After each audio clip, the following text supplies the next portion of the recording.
Hello and welcome to yet another Legacia Forum. Today we are going to talk about career selection.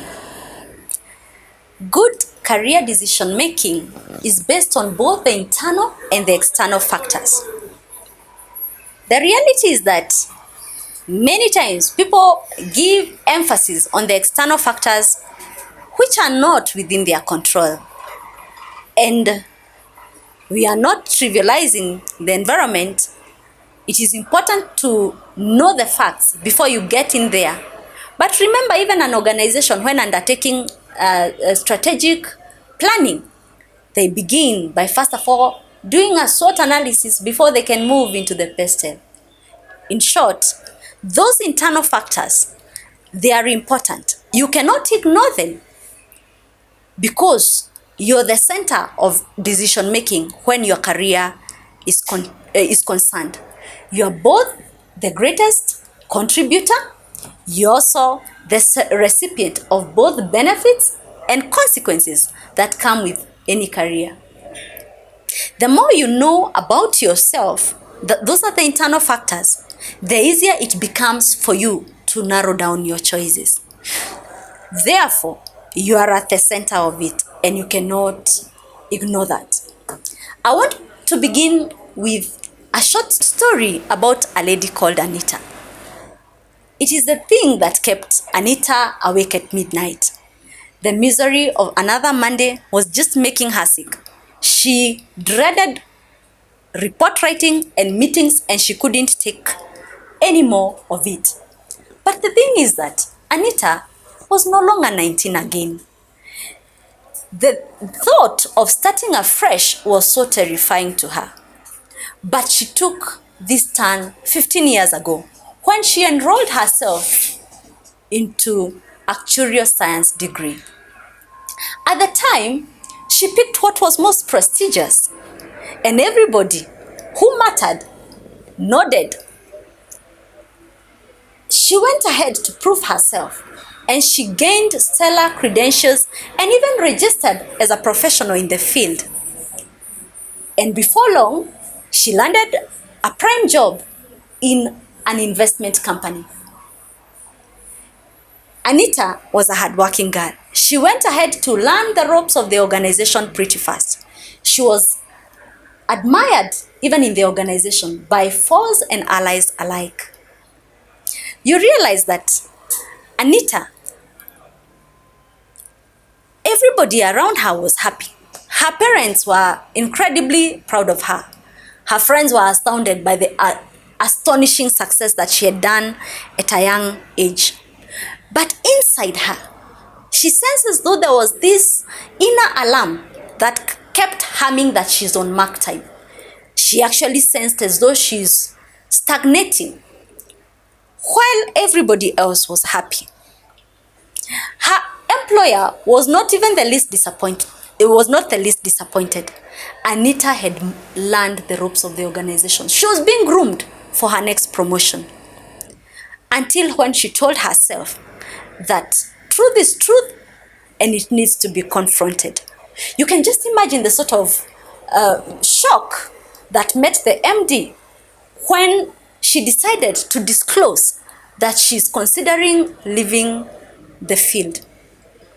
It really worried the MD, but it also worried Anita that if she doesn't follow her heart and her intuition, if she drowns that inner voice, her performance will at some point become glaringly disappointing. And she sensed that she couldn't keep building, climbing the ladder that was on the wrong footing in the first place.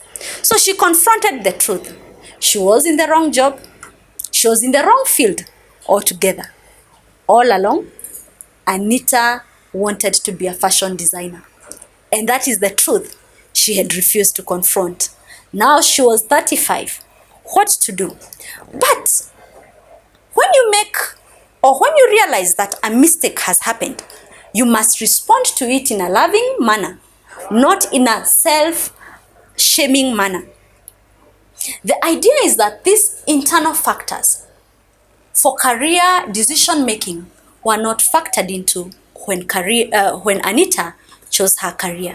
So in this forum, I want us to talk about 4 important factors that relate to career selection. The first 4 prime aspects that ensure that you check whether you are a good fit within a career. The first one is your interest.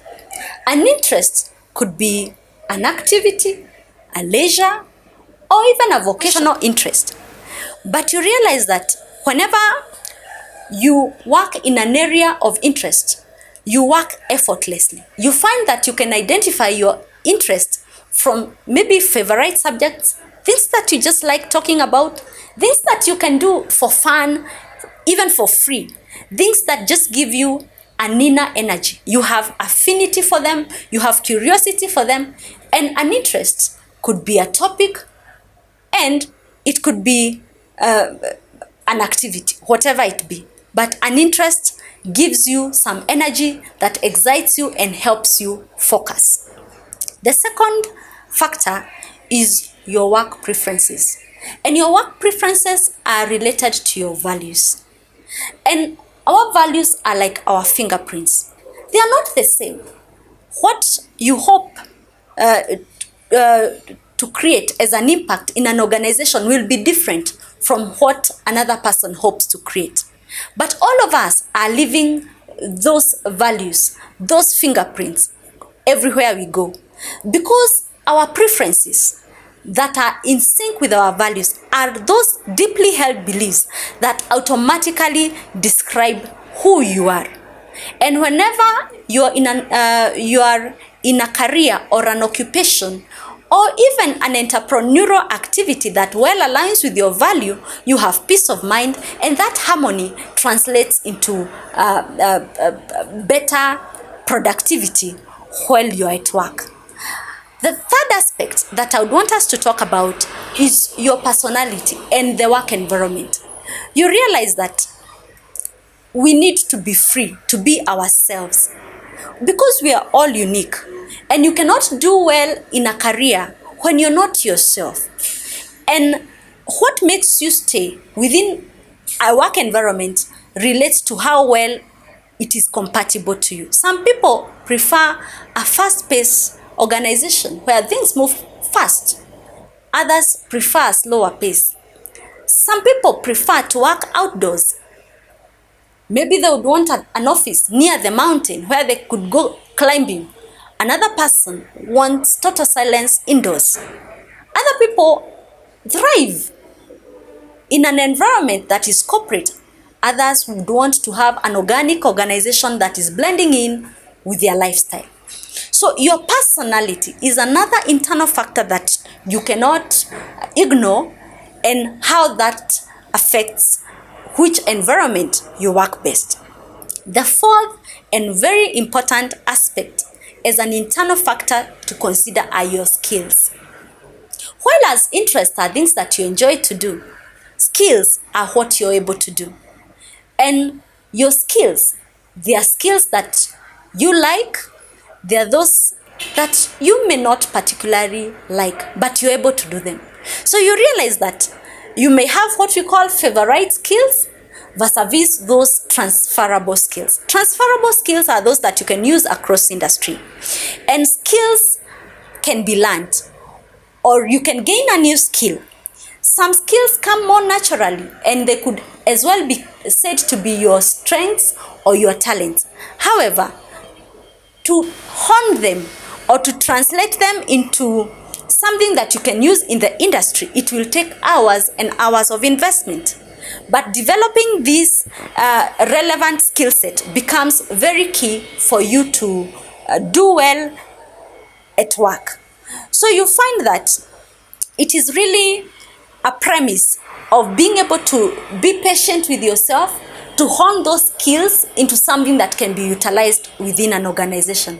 But that is also a key aspect of internal career selection. And as we have said, you are at the center of this career. Whether you are engaged or whether you are happy will determine how much you are productive. And you owe it to yourself not to relegate yourself as other factors. You owe it to yourself to found your career on your true self, to align how you're hardwired into the learning that you do and into the work that you do. In Legacia, we give you that platform that helps you translate those interests. We have an inventory list that helps you see how you thrive best, how you're made up best, and you create your own portfolio that ensures that you make your mark in the world. That is what life is all about, leaving an impact and ensuring that you do not jump into a career without considering what works best for you. We are giving you a premium online guidance system with tools, information, and resources that go way into your employability skills. And this is a system that has been tried around the globe. And 80% of the students and clients who have used it say that it's helpful. Therefore, if you're in that aspect where you're still exploring, or you realize that you need to perhaps do some changes, and you can do that with your transferable skills, this is a platform that can help you. Get to talk to us, and we can give you that opportunity. The best thing about Legacia is that we believe in what we are doing as well. And from your own platform, for you to subscribe into that, we are going to translate it into scholarship for other people who equally need the service. We believe in an integrated society where if somebody has a physical challenge, they are just part of the society. And some of our young people who are physically challenged come from financially needy backgrounds. And we would want to also give them an opportunity to translate their expectations, to translate their abilities into work. So enroll for this service, this system. It's a premium service, and as you transform your own life or the life of your child or the life of your kin, you're also transforming the life of somebody else. So thank you. And we never finish our forum without asking you a question so that we hear from you. And today we are interested in knowing whether you have utilized any aspect of self-exploration in choosing your career. Or if you haven't selected your career, what aspect of self-exploration, be it the interest, be it the skills, the work preferences, or the work environment, which of these shades into the sort of career you want to do? So leave a comment, tell us that aspect of self-exploration that you have utilized or you're hoping to utilize as you select your career. We will be glad to come back to you. Thank you very much.